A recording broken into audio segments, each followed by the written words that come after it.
führen, das ist unser Weg. Thank you. So, my name is Jens Müller. I'm working for.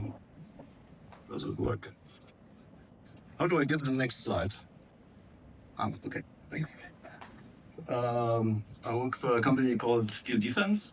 It's a company with a turnover of 2.5 billion at the moment, 5,400 employees, and 16 locations. Our headquarters is based at Lake Constance in the very south of Germany. So, we are part of the Deal Group, which is completely family owned since 1902. And what we most known is our main product, the IRIS-T missile, and what we developed based on IRIS-T is our ground-based air defense systems, which are protecting people nowadays in Ukraine and are part of the European Sky Shield Initiative. So, all in this missile applications, we have included an infrared optics.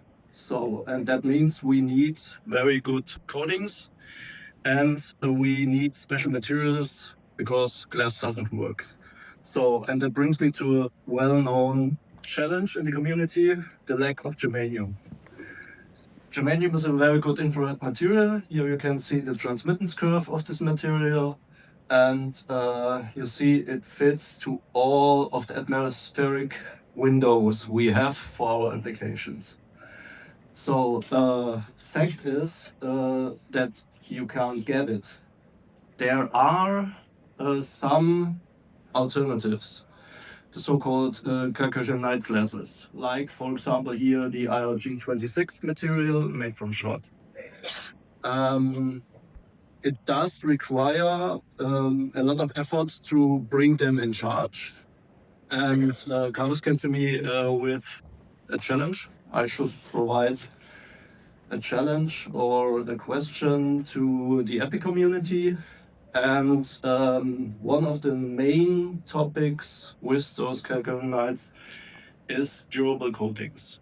So we need a high transmittance in the midwave and in the long wave infrared, and we need it durable.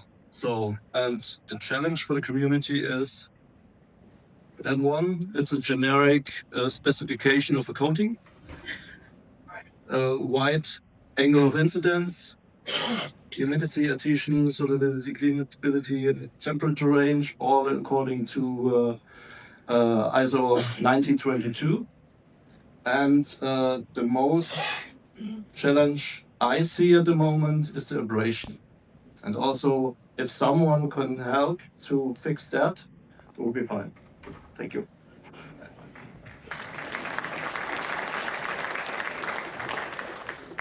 So thanks for staying. Let's put the lights on. And really, I would like now, use your creativity, ask questions. Let's try. Can we solve this question? Please, over there. And that's really the test. Collectively, can we find some ideas? And you can say your name and company. Thanks for this nice presentation. My name is Marcus Verhoeven from Amtech Germany. Have you considered to realize a solution based on a multimodal system instead of using one detector covering the whole spectral range? We thought of that, but in my opinion, it's not a solution for our missile-based systems at the moment. And what's the reason why it's not the best solution for it? So, because I'm not sure if you are able to collect that amount of light to get the ranges of the application you need. The radiometric issues are not solved at the moment, in my opinion. Okay, thank you. Okay. Please, questions, ideas, hints. Yes, at the top. We can take our time, maybe take a few minutes, but that's all of it. Warm up from the run tomorrow. My name is Xiao Tang from Winters. We are specialized in making especially diamonds products. you said coating. Is that a must? For example, if you put a diamond window in front without any coating, then that is good for everything you are asking. No, it isn't. Because if I do a diamond window without coating, I only have a transmittance through this window of, let's say, 75 to 80%. And if I lose that much amount of energy on every single part in a cigarette, no light will go to the detector. Okay. It's to get rid of the loss of the reflecting.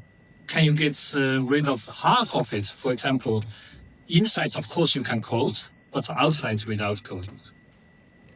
Yes, but still on the uncoated surface, I'm losing a lot of energy. So on the example of germanium, because of the high refractive index, you get a transmittance of the uncoated window made of germanium only of 40 something % of light. So, and that's incredibly low. Okay. Or the diamonds replacing germanium may work, and coating on diamonds, I think it's easier in your case than germanium. Yes, it might be, but first, are you able to fabricate aspherical lenses made of diamond? And get the substrates in thicknesses more than 20 millimeters? What is the dimension? The maximum dimension? For example, let's say 70 millimeters in diameter and 20 millimeters in thickness. Okay. Well, people are laughing. It's not possible at this moment, but it may become possible in the near future. So. Thank you very much for all the questions. Really, again, you know, from one stupid question comes another stupid question, becomes a solution from that. But please, Pranciškus Titan, please. Pranciškus from Paremptonas, Lithuania. We are on the same challenge. We don't have completely all the results yet, but I think we're on good path for the coatings, colchagenites and other IR materials.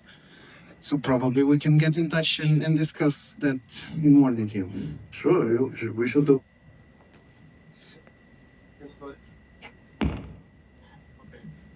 Maybe a stupid answer, but if you replace the lenses by mirrors, would that help?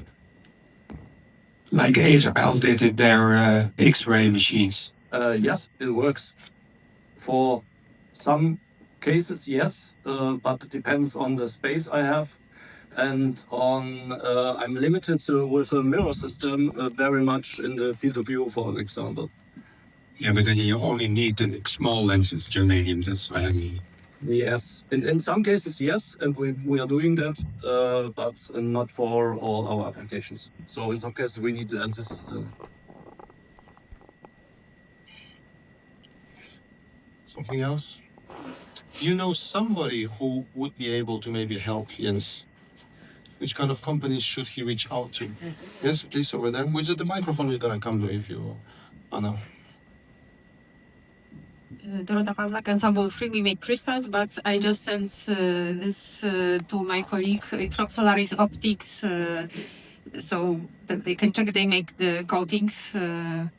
It's Polish company. Okay. Very interesting Solaris. Thank you. Optics. I regret they're not mentioned, but I really like the brothers and sisters who took over.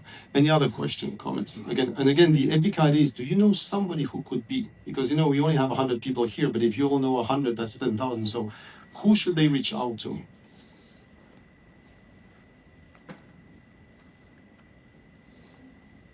You have something? Yes, there's a comment over there. Antonio? Below, yeah.